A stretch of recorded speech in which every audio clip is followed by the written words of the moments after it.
Tugas kita adalah mengisi hati. Tugas kita itu adalah mengisi hati, memiliki sebuah keimanan. Karena yang penting itu sebenarnya hamba Allah itu bukan casingnya, bukan fisiknya, tapi bagaimana hatinya. Nah, mungkin saya gambarkan seperti ini. Nah, maka harganya sekitar 5 ribuan. Nah, botol ini berbeda-beda. Maka harganya sekitar. Harganya itu tergantung isinya. Diisi dengan madu, harganya menjadi ratusan ribu. Bahkan jika diisi minyak wangi, harganya bisa mencapai jutaan rupiah. Namun bayangkan jika botol itu diisi air comberan, maka botol menjadi tidak berharga dan hanya akan dibuang dalam tong sampah. Sebagus apapun bentuk botol, jika isinya adalah air comberan, maka menjadi tidak berguna, bahkan tidak disukai, dijauhi dan dibuang. Nah, kita juga begitu. Manusia itu di hadapan Allah tidak dilihat dari fisiknya lagi. Allah memang menciptakan kita berbeda-beda, beda bangsa, beda ras, beda warna kulit dan sebagainya, beda tinggi, beda rendah.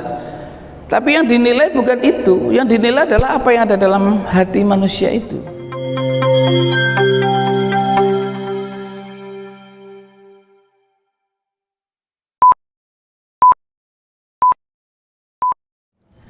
Bismillahirrahmanirrahim. Assalamualaikum warahmatullahi wabarakatuh.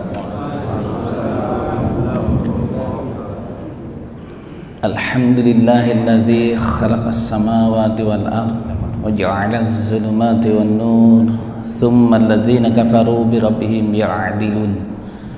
Asyhadu an la ilaha illallah wahdahu la syarikalah wa asyhadu anna Muhammadan abduhu wa rasuluh. Allahumma sholli wa sallim ala Muhammadin wa ala alihi wa sahbihi ajma'in. Ma'asyiral muslimin, para jamaah salat subuh Masjid Darussalam yang kami muliakan dan mudah-mudahan dimuliakan oleh Allah Subhanahu wa taala. Alhamdulillah, kita bersyukur kepada Allah karena pada pagi hari ini kita bisa meluangkan waktu untuk mengkaji sebagian ayat-ayat Allah, dan ini tidak semua hamba Allah mampu untuk melangkahkan kakinya di pagi yang seperti ini. Oleh karena itu kita harus bersyukur kita bisa meluangkan waktu, meskipun kadang-kadang kita itu sudah diingatkan oleh muazin 5 kali dalam 24 jam, hayya 'alas shalah, tapi tidak semua hamba Allah yang mendengar dan yang melihat masjid mampu datang ke masjid. Nah, oleh karena itu kita perlu bersyukur dengan kita diberi kekuatan oleh Allah, diberi kemampuan oleh Allah, diberi hidayah oleh Allah untuk datang ke masjid mengkaji sebagian ayat-ayat Allah. Kita berangkat dari sebuah ayat Allah. Kenapa kita harus bersyukur dan bagaimana cara bersyukur? Karena di sini Allah melalui Quran surat An-Nahl ayat 78, Allah menyampaikan, wallahu akhrajakum min butuni ummahatikum la ta'lamuna syai'a wa ja'ala lakum as-sam'a wal absara wal af'idah la'allakum tashkurun. Di sini Allah menginformasikan bahwa kita itu ya awalnya itu tidak tahu apa-apa. Kita awalnya tidak tahu apa-apa. Karena apa? Karena diciptakan oleh Allah kita dari sebuah zat yang sesungguhnya tidak berguna, ya. Seperti sperma dan ovum itu kan bisa dikatakan tidak berguna, dibuang pun tidak ada orang yang mau, ya.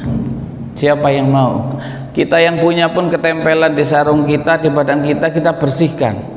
Tapi atas kekuasaan Allah, maka dari zat ini ditemukan oleh Allah melalui media rahim seorang ibu, ya, kemudian dilengkapi oleh Allah dengan indera, ya. Jadi Allah melengkapi indera, mulai dari indera pendengaran, indera penglihatan, ya, kemudian hati nurani, akal pikiran. Tujuannya adalah tadi la'allakum tashkurun, maka bersyukurlah. Jadi buatlah bersyukur untuk mengabdi kepada Allah, karena hidup itu adalah sebuah pengabdian. Dan hidup di dunia itu tidak lama. Kalau kita melihat dari sebuah tayangan sederhana ini, coba, hidup itu tidak pernah lama. Jadi kenapa kita itu harus bersyukur?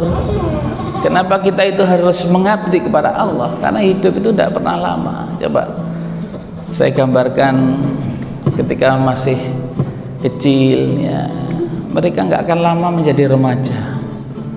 Remaja tidak lama menjadi pemuda, siap menikah, siap bekerja. Itu perjalanan hidup manusia. Nah, kemudian setelah bekerja mungkin mapan atau bisa jadi tidak mapan, mau nggak mau tua. Tua pun tidak lama. Dia ada yang ingin berlama-lama menikmati masa pensiun mungkin, tapi tidak bisa. Karena apa? Yang mengatur hidup ada Allah. Pasti akan datang yang namanya kematian.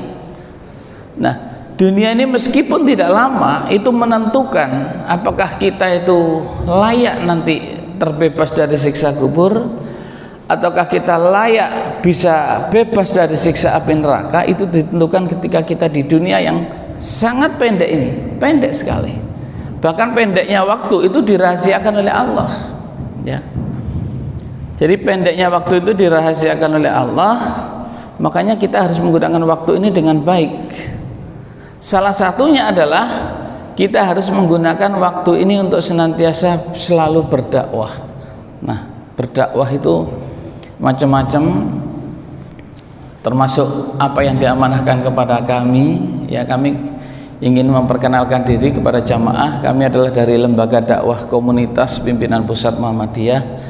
Saya kebetulan ditunjuk sebagai ketua, diamanai dalam muktamar periode 2002 sampai 2027 nanti, Jadi perlu kami kenalkan bahwa Lembaga Dakwah Komunitas itu tidak sebagaimana majelis tabligh atau majelis tarjih. Kalau majelis tabligh itu lebih dakwah bil mimbar, melalui mimbar, melalui masjid. Kalau tarjih itu kadang-kadang ke amal usaha, memantapkan bagaimana beribadah sesuai dengan tuntunan. Nah, tapi kalau lembaga dakwah ini sebagai lembaga yang paling muda, karena baru muncul di Muktamar 48 di Surakarta 2002 kemarin, itu ditugaskan adalah dakwah di luar ini. Jadi di luar mimbar, juga di luar amal usaha. Nah, jadi perlu kami kenalkan, dan tidak terbatas oleh ruang dan waktu. Saya mohon izin berdiri saja biar lebih nyaman. Nah, jadi dakwah yang telah diamanahkan kepada kami itu adalah dakwah non mimbar. Nah, istilahnya dakwah non mimbar. Dakwah non mimbar itu adalah di luar mimbar, dan tidak terbatas oleh ruang dan waktu di masjid, di amal usaha, tidak, tapi di semua lini kehidupan itu bisa terjadi. Bahkan non muslim pun itu dilakukan oleh lembaga dakwah komunitas. Cuma kita pada periode awal ini fokus kepada di tempat-tempat daerah 3T, Pak. Daerah 3T itu daerah terpencil, tertinggal, terjauh, di tepi-tepi negara kita ini. Kita LDK masuk, dan alhamdulillah pada sampai hari ini kita sudah bisa mengirim 100 dai untuk kita terjunkan di daerah terpencil, daerah yang belum tersentuh oleh para dai.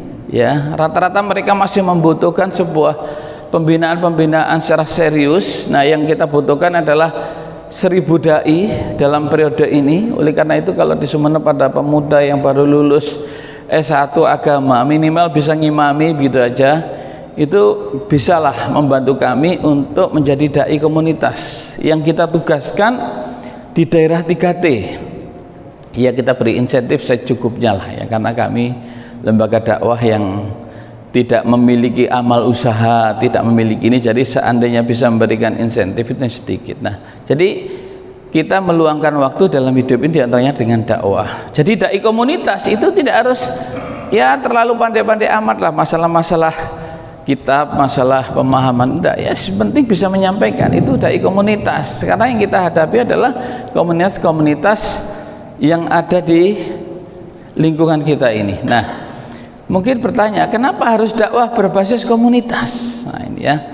Jadi materinya pun dai komunitas itu mungkin tidak seperti majelis tabligh ya, seperti kiai, seperti ustadz ya, Hudzaifah ini ya, mungkin karena memang kiai memang ustadz begitu ya. Tapi kalau dai komunitas tidak, Pak. Yang diceramahkan biasanya ya masalah-masalah di luar fikih, mungkin di luar kajian-kajian khusus. Jadi kita lebih pendekatannya adalah pendekatan sosial, permasalahan-permasalahan sosial yang terjadi itu komunitas. Nah, jadi kenapa kita harus berdakwah di komunitas? Karena Allah menjadikan kita itu berbangsa-bangsa, bersuku-suku, perbedaan warna, perbedaan kulit, perbedaan bahasa, sehingga kita di sini harus bisa membaca. Kalau saya dakwah di jamaah seperti ini itu kan nyaman ya. Semuanya sudah siap mendengarkan, sudah memiliki sebuah pemahaman, sudah enak-enak saja. Tapi bagaimana ketika kita itu menghadapi sebuah komunitas-komunitas di luar? Jadi permasalahan perbedaan suku, perbedaan ras, perbedaan warna kulit, bahkan perbedaan agama itu telah menjadi sasaran kita. Ya, kalau tidak siapa yang garap mereka itu? Nah, termasuk munculnya komunitas-komunitas yang sangat luar biasa. Sekarang itu komunitas luar biasa, Pak. Jadi saya ibaratkan komunitas sekarang itu bagaikan jamur di musim hujan. Jadi begitu luar biasa banyaknya komunitas. Nah, itu kalau tidak ada yang menyentuh, itu bisa menjadi brutal, itu bisa menjadi rusak. Generasi muda kita itu sekarang lebih tidak mau ke masjid, tidak hobi ke masjid. Kalau ada hanya sebagian kecil, itu karena apa? Karena tidak ada yang menyentuh. Nah, dai komunitas itu diamanahkan itu adalah untuk menyentuh ini komunitas-komunitas yang ada itu. Nah, nanti saya contohkan. Nah, tugas kita adalah mengisi hati. Tugas kita itu adalah mengisi hati, memiliki sebuah keimanan. Karena yang penting itu sebenarnya hamba Allah itu bukan casingnya, bukan fisiknya, tapi bagaimana hatinya. Nah, mungkin saya gambarkan seperti ini. Nah, maka harganya sekitar 5 ribuan. Nah, botol ini berbeda-beda. Maka harganya itu tergantung isinya. Diisi dengan madu, harganya menjadi ratusan ribu. Bahkan jika diisi minyak wangi, harganya bisa mencapai jutaan rupiah. Namun bayangkan jika botol itu diisi air comberan, maka botol menjadi tidak berharga dan hanya akan dibuang dalam tong sampah. Sebagus apapun bentuk botol, jika isinya adalah air comberan, maka menjadi tidak berguna, bahkan tidak disukai, dijauhi dan dibuang. Nah, kita juga begitu. Manusia itu di hadapan Allah tidak dilihat dari fisiknya lagi. Allah memang menciptakan kita berbeda-beda, beda bangsa, beda ras, beda warna kulit dan sebagainya, beda tinggi, beda rendah. Tapi yang dinilai bukan itu. Yang dinilai adalah apa yang ada dalam hati manusia itu, apa yang ada di dalam kalbunya, kedekatannya kepada Allah, itu yang akan dinilai oleh Allah. Nah, komunitas-komunitas yang ada itu harus kita dekati. Bagaimana mereka itu punya warna yang berbeda, suku yang berbeda, bahasa yang berbeda, tapi punya keimanan yang sama, senantiasa tetap bersujud kepada Allah, mendekatkan diri kepada Allah, memiliki tujuan yang sama, yaitu untuk liya'buduni, untuk beribadah kepada Allah. Itu ya. Jadi ini adalah tujuan atau dakwah-dakwah berbasis komunitas. Nah, jadi di sini, ma'asyiral muslim rahimakumullah, lembaga dakwah komunitas itu memiliki tugas di sini, yaitu di sasaran khusus. Ada 3 sasaran dakwah. Ini khususnya di Muhammadiyah. Saya mohon maaf lebih banyak menyampaikan tentang Muhammadiyah karena saya adalah memang membawa amanah dari Muhammadiyah. Jadi ada dakwah sasaran umum, ada sasaran masyarakat khusus, dan juga ada komunitas. Nah, kami bergeraknya adalah di komunitas ini. Nah, baik. Jadi saya gambarkan bahwa munculnya komunitas bagaikan jamur di musim hujan ini adalah harus menjadi lahan dakwah bagi kita. Oleh karena itu para dai mungkin yang tidak punya kemampuan lebih untuk tampil di mimbar-mimbar ya, membuka kitab kuning dan sebagainya. Nah, sekarang kita bisa berdakwah di luar, di komunitas-komunitas, karena dakwah adalah kewajiban. Hasilnya itu diserahkan kepada Allah. Ya. Jadi dakwah itu kewajiban setiap muslim hasilnya itu adalah Allah, karena yang berhak membuka hati itu adalah Allah. Ud'a ila sabili rabbika bil hikmah wal mau'izatil hasanah wajadilhum billati hiya ahsan. Bahkan cara-cara berdakwah itu sudah bisa ditentukan di sini dalam Al-Qur'an ayat 125 Quran surat An-Nahl ini. Nah, contoh sekarang tentang masalah MUGI ini luar biasa, komunitasnya kelas elit, Pak. Jadi mungkin di sini juga ada ya, tapi di kota-kota metropolitan itu luar biasa. Maka ini juga harus kita sentuh. Kalau komunitas-komunitas MUGI seperti ini ya, termasuk mungkin goes dan sebagainya, itu tidak kita sentuh, mereka akan lupa, Pak. Lupa waktu, kapan waktu sholat, itu lupa, Pak. Kita punya komunitas-komunitas ya, MUGI ini, kita di Sidoarjo juga punya LDK kita.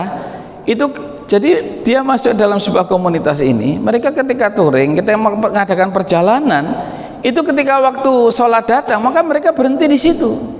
Maka di situ ada yang memberikan tausiah. Coba, indahnya kan luar biasa. Hobi tetap berjalan, tapi kewajiban kita kepada Allah itu tidak sampai terbengkalai hanya karena masalah hobi. Nah, inilah pentingnya dakwah komunitas. Nah, termasuk mungkin kita di lingkungan bonek, di sepak bola. Coba mereka itu kadang kalau sudah ada bola main, pagi sudah berangkat, Pak. Itu sampai malam hari, itu sudah hilang, Pak. Sholatnya hilang semua. Nah, coba. Nah, ini saya mencoba untuk masuk ke dunia bonek. Tapi saya di sini saya tidak berhasil. Karena apa? Susah, Pak. Kita mencoba mendekati mulai dari koordinatornya ya, porter itu kan ada koordinator masing-masing di wilayah ini, wilayah ini. Bagaimana supaya sholat tetap tidak lupa? Kan sholat bisa dijamak ini ya. Jadi walaupun pendekatan seperti itu kadang-kadang gagal juga. Ini seperti yang saya lakukan di komunitas seperti ini, saya merasa gagal. Nah, termasuk di komunitas PANG. Ini komunitas PANG, Pak. Kalau di Madura enggak ada ya komunitas PANG ya. Kalau di Jawa kan banyak sekali itu. Komunitas PANG seperti ini. Nah, ini saya lakukan ketika di Tuban. Nah, ini anak-anak PANG semua, Pak. Ini ketika pengajian seperti ini, khususnya hari Minggu itu diundang. Ini disediakan terpal sendiri di luar. Anak PANG itu, Pak, kita undang. Dalam waktu 3 tahun, akhirnya 36 anak PANG ini anak PANG semua, masih pakai yang dinas PANG ini, Pak. Loh, coba. Ini masih pakai anting, pakai sepatu segini, pakai tato, pakai apa. Tapi alhamdulillah dalam waktu 3 tahun 36 anak PANG ini itu selesai, Pak. Sekarang tidak satupun anak-anak PANG ini menjadi PANG. Mereka ada yang menjadi marbot masjid, bahkan ada menjadi muazin ya. Kita titipkan mereka, kita beri keterampilan, kita titipkan ke pemerintah-pemerintah untuk menjadi cleaning service. Selesai, Pak, masalah. Ini dakwah yang kadang-kadang kita tidak memikirkan. Coba kalau mereka itu tidak disentuh. Nah, ini ya, ini contoh. Ini dakwah. Nah, ini saya. Ini setelah itu makan-makan, Pak. Mereka diajak makan. Awalnya tidak ajak, kita tidak mengajari apa-apa, ya sudah kita ajak kumpul makan. Akhirnya senang, Pak. Ikut setiap kajian, ikut. Akhirnya kita ajari mulai dari cara berwudu. Tapi ya itu, kalau menjadi dai komunitas itu memang tidak seperti mubaliknya majelis tabligh. Makanya namanya beda. Kalau mubalik majelis tabligh itu kan kita hadir, ceramah, semuanya sudah disiapkan, kadang-kadang pulang dikasih sangu. Nah, tapi kalau menjadi dai komunitas tidak, Pak. Jadi komunitas itu kita mau dakwah, itu kita harus menyiapkan materi dulu. Seperti saya dakwah di komunitas ini, saya harus menyiapkan mulai dari perangkat kotaan makan. Kalau kita beri materi masalah ibadah, ya nyiapkan mulai sarungnya, baju takonya. Coba ini kadang-kadang tantangan kita. Hasilnya sedikit, kita serahkan saja kepada Allah. Ya, karena Allah yang akan membukakan hidayah mereka. Tapi ini mulia sekali. Dan kita peduli sekali di sini. Nah, di Muhammadiyah ini contohnya seperti ini. Nah, selesai. Jadi memang berat tujuannya ya. Nah, jadi saya gambarkan komunitas kecil-kecil itu bagaikan batu di jalan, Pak.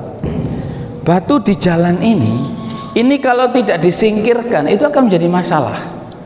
Nah, dalam Islam kan kita punya kewajiban menyingkirkan duri di jalan, batu di jalan. Nah, komunitas itu seperti ini, Pak. Anak-anak PANG, anak korban narkoba, anak-anak pengamen jalanan, PSK, itu kalau dibiarkan itu akan menjadi masalah, menjadi penyakit masyarakat. Nah, ini harus diselesaikan.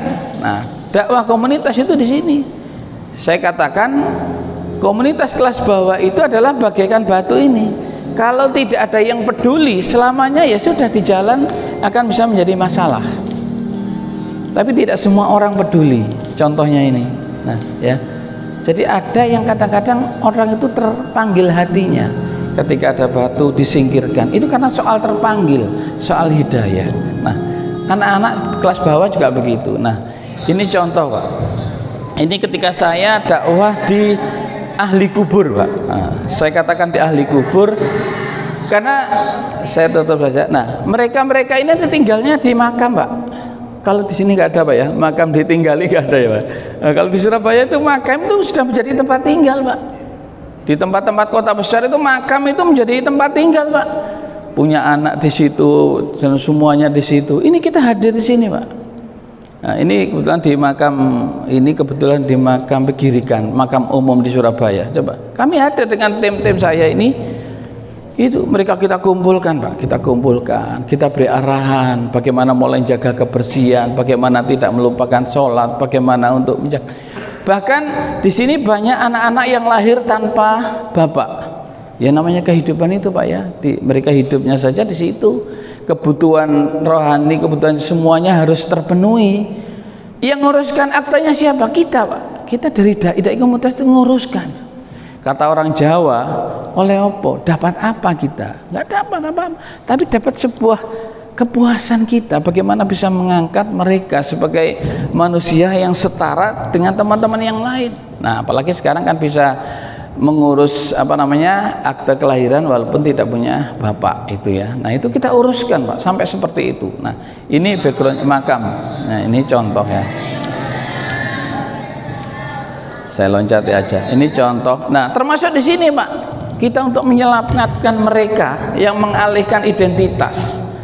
Seharusnya dia itu ditakdirkan laki-laki menjadi perempuan. Nah, itu kita selamatkan, Pak. Bagaimana supaya mereka itu kembali tersentuh hatinya bahwa kita itu ya laki, perempuan ya perempuan, akan dimintai pertanggungjawaban di hadapan Allah kalau kita merubah takdir, mengubah kodrat. Nah, mereka itu mengubah kodrat, Pak. Jadi yang nampak cantik-cantik ini itu sesungguhnya mereka adalah laki-laki. Itu kita dekati, Pak. Masya Allah. Ya memang tantangannya luar biasa, Pak. Saya itu pernah ketika ngumpulkan ini waria-waria itu, ya. Setelah kita berdakwah, ya, itu saya, ya mereka biasa, ya, ada dai itu. Itu mereka ngajak potret. Ustaz, saya minta selfie. Ya sudah. Kita kan harus baik kepada orang, ya, apalagi jamaah kita. Begitu minta selfie, saya itu dicium, Pak, oleh bancinya. Masya Allah. 1 minggu nggak selesai, Pak, merahnya di pipi ini, Masya Allah. Loh, itu kadang-kadang tantangan dai komunitas, Pak. Kalau mau balik nggak ada tantangannya, Pak. Sudah aman-aman saja. Tapi kalau jadi dai komunitas itu luar biasa, ya. Nah, ini contoh-contoh, ya. Ini di lapas. Ini lapas anak kebetulan di Blitar, ya. Nah, ini contoh saja. Itu tadi adalah di lapas anak, Pak. Kita itu punya lapas kelas 1 khusus anak di Blitar. Itu ya anak-anak yang usia SMP, SMA sudah harus masuk lapas. Mereka tidak bisa rehab karena apa? Karena nakalnya sudah keterlaluan. Ada yang membunuh ibunya, ada yang memperkosa guru lesnya, masih usia SMP. Coba, ini ngeri sekali. Ada yang sudah membunuh sama teman, ada yang kasus-kasus sudah menjadi bandar narkoba. Mengerikan, Pak. Ini kalau tidak didekati, hanya sekedar masuk lapas, kemudian nanti nggak lama keluar, ya kembali ke komunitasnya. Ini tugas-tugas kami, Pak. Nah, oleh karena itu kami izin memperkenalkan diri, ya. Nah, ini contoh ini, ya. Ini kita salah satu rumah singgah, satu-satunya yang dipunyai oleh Jawa Timur. LDK Jawa Timur itu sudah punya rumah singgah. Karena kita itu peduli, maka ada orang donatur yang menginfakkan rumahnya, Pak, untuk menjadi rumah singgah. Jadi kalau ada anak gelandangan, anak pengkorban narkoba, konsultasinya kita punya. Nah, itu luar biasa, Pak. Insya Allah Jika Allah memudahkan, kami dari Lembaga Dakwah Komunitas Pimpinan Pusat Muhammadiyah akan segera untuk membuat tempat rehabilitasi insya Allah narkoba terbesar di Indonesia. Itu nanti di Riau insya Allah ya. Ini kita masih mencoba untuk bergening dan lain sebagainya. Bagaimana tempat rehabilitasi ini yang dimiliki oleh Muhammadiyah ini bisa terwujud. Nah ini ya. Nah sekarang dakwah di daerah 3T juga Pak. Jadi kami ini bukan hanya ngurusi komunitas kecil. Daerah 3T Pak. Nah, ini kebetulan di suku Baduy di Banten. Nah, itu ada suku Baduy Pak. Nah, itu cukup jauh dari Banten, sekitar 4 jam 5 jam. Kita pun menuju tempat ini harus berjalan setapak ya. Nah kemudian ini para mu'alaf. Kebetulan para mu'alaf ini yang kita sasar di sini. Ini mu'alaf Pak. Di sana itu kalau masuk Islam itu di suku itu harus keluar dari kampungnya, nggak boleh tinggal di situ. Jadi semua hartanya nggak boleh dibawa, dijual, nggak bisa. Harus, makanya kita sediakan ini Pak. Nah ini kita sediakan ternak, kita bukakan lahan. Ini rumah-rumah yang kita bangunkan itu Pak. Coba itu sampai di situ. Itu dakwah kita di daerah-daerah terpencil seperti itu Pak. Nah ini juga begitu. Ini di Kalimantan, ini di suku Baduy tadi ya. Ini kita ajak setiap Ramadan dan bulan-bulan tertentu itu kita adakan istilahnya Darul Arkom ya. Ada lagi pesantren mu'alaf. Nah, ini Ramadan, ini kemarin ini di situ. Nah itu sedikit saya memperkenalkan tentang bagaimana kewajiban dakwah. Jadi dakwah itu tidak hanya terbatas di masjid, di ruang-ruang khusus, tapi juga di luar khusus. Ustaz, kita sampai jam berapa biasanya? Jam berapa? Masih terus ya? Iya. Mohon maaf ya, karena saya itu mampir ini Pak, silaturahim lah. Nah, sekarang yang pesan inti adalah marilah kita waspada terhadap ini Pak. Sekarang ada dalam sebuah perang modern Pak. Perang modern itu tidak seperti perang ke-1 dunia kedua yang berhadapan dengan lawan secara nampak. Jadi sekarang ini kita berhadapan dengan lawan yang tidak nampak secara langsung, yang disebut dengan proxy war. Proxy war adalah perang modern yang untuk menghancurkan lawan, menghancurkan sasaran, itu tidak lagi dia itu mendatangkan tentara, pasukan, tidak, tapi cukup dengan remote saja itu bisa menghancurkan sebuah komunitas, sebuah generasi, bahkan sebuah bangsa. Itu cukup dengan remote. Nah, amunisi dalam perang modern ini yang disebut proxy war ini itu diantaranya adalah dengan menggunakan isu. Makanya kita hati-hati. Saya titip saja kita semangat. Nah, isu itu adalah sangat luar biasa. Coba sekarang dengan isu apa yang tidak bisa dirubah sebuah kondisi, bahkan semua bisa menjadi permusuhan. Itu hanya dengan isu saja. Otaknya itu cukup duduk manis saja Pak. Nah, sudah disebar saja isu di dunia virtual. Di sini sudah menjadi perang sendiri nanti Pak, antar agama, antar paham, antar pengikut, antar masjid. Itu sudah cukup dengan isu. Mereka nggak ikut di dalamnya. Itulah perang, cara-cara perang modern yang kita harus hati-hati. Dan ini sudah terjadi karena apa? Dunia global ini, maka perang pun melalui amunisi isu ini. Makanya kita hati-hati. Yang kedua, amunisi yang digunakan dalam proxy war perang modern ini adalah itu peredaran gelap narkoba Pak. Jadi permasalahan narkoba itu ngeri di muka bumi ini, termasuk di negara kita Indonesia ini, ngeri Pak. Itu cara strategis untuk menghancurkan sebuah generasi itu sekarang dengan narkoba. Jadi ada dua amunisi proxy war perang modern ini. Yang pertama adalah isu informasi, yang kedua adalah tentang masalah peredaran narkoba. Saya sedikit akan mengulas karena waktunya terbatas. Jadi isu dengan manfaatkan teknologi informasi itu diantaranya akibatnya adalah perpecahan suku, antar agama, antar paham, antar mazhab, sudah pecah sudah. Sementara dalangnya, pelakunya, otaknya itu duduk manis. Itu perang-perang yang terjadi. Nah, termasuk di narkoba ini. Nah, ini perang-perang. Kenapa menggunakan teknologi informasi? Karena memang teknologi informasi itu adalah media yang dahsyat sekarang untuk mengubah sebuah tatanan hidup. Nah, coba politik saja. Itu sekarang kampanye sudah mana yang bisa menguasai media itulah yang menang. Kalau tidak bisa menguasai media, jangan berharap menang walaupun punya uang banyak. Jadi media, mereka punya siper-siper, punya sebuah kekuatan-kekuatan yang sangat luar biasa, termasuk untuk menghancurkan sebuah bangsa. Indonesia yang mayoritas Islam ini itu bukan hal yang sulit untuk dihancurkan oleh dengan kekuatan teknologi ini, Pak. Isu-isu aja kan, ya. Nah, di sinilah kami akan mencoba untuk mengimbangi dai-dai komunitas yang saya kerahkan, ya. Nah, ini ya. Nah, ini contoh, Pak, gambarannya saja. Sekarang itu anak sekecil ini pun itu sudah tidak bisa lepas dari yang namanya dunia gadget. Coba. Ini kan anak yang masih usia-usia ya bisa dikatakan bayi.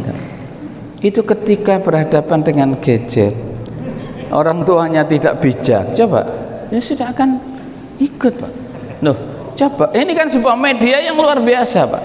Jadi sekarang itu media luar biasa, Pak, ya, perangkatnya, ya. Nah, tukang becak, nah coba, kalau dulu nggak ada yang namanya tukang becak, ya sudah duduk di jalan perempatan cari penumpang datang.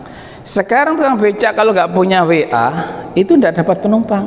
Karena apa? Rata-rata orang sudah tahu, Pak Men, Pak Jan atau siapa namanya sudah tahu ini nomor WA-nya tukang becak yang menuju tempat. Kalau tidak, maka dia tidak akan mendapatkan penumpang. Ke sawah pun juga begitu, ya. Nah, coba kalau kita lihat, nah, jadi sekarang kalau kita ketinggalan, termasuk dalam dakwah, Pak, ya, kita ketinggalan informasi ini sudah nggak bisa, Pak. Petani sekarang walaupun ke Tegal, apa ya Tegal itu kalau di sini, nah, ya sawah, itu sudah cukup bawa teknologi, Pak. Nggak usah bawa yang lain, kurang tinggal. Nah, kalau daerah tertentu ke toko tinggal bilang kirim pupuk, kirim ini, sudah selesai. Saya kemarin sempat difasilitasi oleh Pemkab sini untuk nyebrang ke daerah Gili sana, Pak. Nah, saya lihat walaupun daerah terpencil agak hampir semua anak kecil sudah pegang HP teknologi, kan nggak bisa masuk, Pak, ya. Tak lihat nggak ada sama saya aja menuju ke mana kemarin itu, ya, itu pakai gerobak, tahu gerobak, Pak, ya. Nah, pakai itu loh. Nah, saya nggak diangkut mobil, Pak, setelah nyebrang ke Gili itu kemarin walaupun difasilitasi oleh bupati, oleh apa, nggak bisa, ya situ kita naik gerobak itu. Tak lihat walaupun kadang ada rumahnya yang bagus dan itu semua sudah HP-an, Pak. Anak kecil sudah pakai HP semua, di tepi-tepi pantai sudah pakai HP. Itu teknologi. Nah, alangkah bagusnya kalau ini dimanfaatkan untuk berdakwah. Nah, ini ya.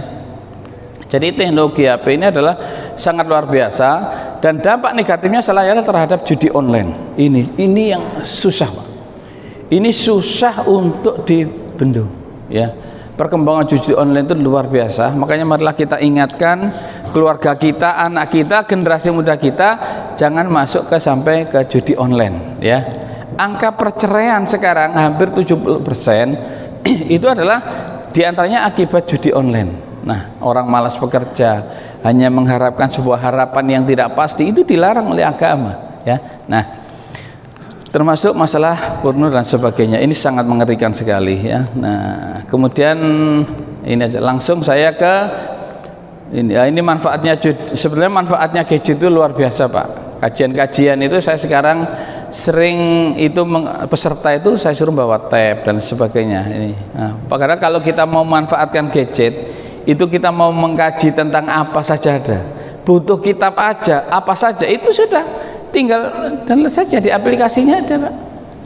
Sekarang itu teknologi berkembang luar biasa. Kadang-kadang kita itu ingin belajar membaca kitab gundul misalnya.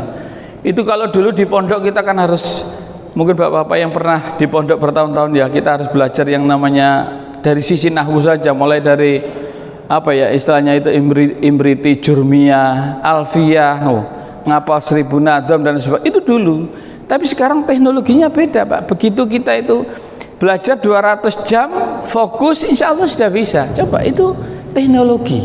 Nah, contohnya ini mau membuka apa kita, nah, itu sudah ada, Pak, di gadget kita ini loh. Coba mau belajar Al-Quran per ayat, wah, itu sudah tinggal ngeklik saja. Mau ambil fikih apa, 4 mazhab, mau belajar fikih tentang Maktabah Samila, Kutubut Tis'a, Kutubus apa, semua sudah tinggal buka, klik-klik sudah muncul semua. Ini teknologi yang kita kadang-kadang nggak bisa untuk menghindari ini. Nah, tapi di sisi lain adalah kita harus ini hati-hati tadi itu. Nah ini ya, ini contoh-contoh saja bagaimana ketika saya biasanya kalau pelatihan dai remaja itu kita beri khusus konten ini, bagaimana cara memanfaatkan teknologi. Kalau kita itu ngaji bawa kitab terlalu banyak kan berat Pak, dengan bawa HP tab sudah selesai, sudah mau buka apa sudah kita buka saja, mau fikih apa 4 mazhab dan sebagainya sudah selesai. Nah yang terakhir terkait dengan masalah narkoba Pak. Nah jadi narkoba itu sekarang luar biasa ya. Saya akan sedikit bongkar ya tentang permasalahan narkoba. Kenapa narkoba itu kok begitu ngeri? Ini bagian dari sindikat Pak. Sindikat itu tidak nampak. Jadi penjajah tanpa wajah itu adalah sindikat narkoba. Saya sering nulis kalau bapak-bapak browsing di Google tentang di apapun tentang sindikat narkoba itu banyak tulisan saya ya. Nah ini contoh ketika di lapas-lapas. Nah ini contoh Pak ya. Nah ini kasus-kasus di lapas ya. Ini adalah sipir yang seharusnya menyelamatkan mereka dari ancaman narkoba, tapi faktanya justru sipir ini menjadi pengedar di dalam. Nah, kalau sudah seperti ini kan rusak Pak tatanan. Nah ini contoh ya. Nah, jadi modusnya seperti ini. Ya ini hanya sebagian Pak ya, oknum masalah narkoba. Kenapa kadang-kadang keluar lapas lebih pinter? Nah, itu ya. Nah ini. Adalah image yang dimasukkan ke dalam kapal. Nah ini contoh. Sebelahnya juga begitu Pak ya Pak. Ini masih di lingkungan lapas. Nah ya. Nah ya Pak kita lihat ini. Ini buah salak Pak ya Pak. Coba isinya sudah seperti ini Pak, keluar masuk. Nah ini masalah. Ini yang tidak dibaca oleh masyarakat secara umum. Ini masalah narkoba Pak. Ini bukan film loh Pak ya. Ini fakta yang terjadi ya. Nah kita lihat lagi. Ini seorang anak yang masih muda baru lulus dari sekolah kedinasan, tapi ternyata begitu dinas, kebetulan dia dinas langsung di Bandara Bali, I Gusti Ngurah Rai. Tapi ternyata dia begitu dinas di sana, dia menjadi termasuk penyelundup media. Biasanya kita itu masuk di bandara kan ada screennya Pak, pasti akan bunyi ekstri kita itu. Tapi ternyata kok lolos, nah karena di sini oknum. Nah, saya mohon maaf ya tadi itu todong. Bahkan coba kalau kita lihat, nah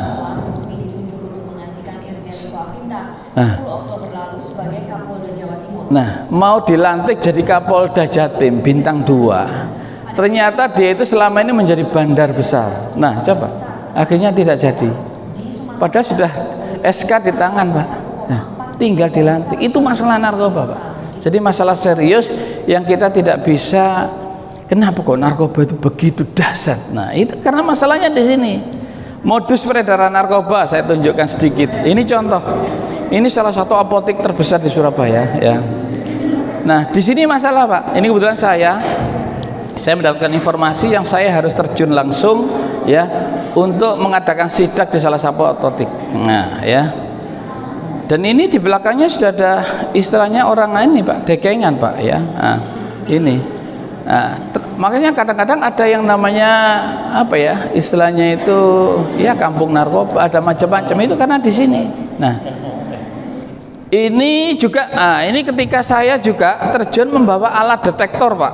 Alat detektor ini namanya GT200 buatan Inggris. Radius 10 meter itu bisa mendeteksi siapa yang membawa narkoba. Ini saya kebetulan operasi di atas pelabuhan di Tanjung Perak. Nah, kapal begitu berangkat kita masuk, jadi nggak bisa keluar karena ada informasi bahwa di sini ada peredaran besar narkoba. Nah, siapa yang ini yang dapat ditunjuk oleh alat ini?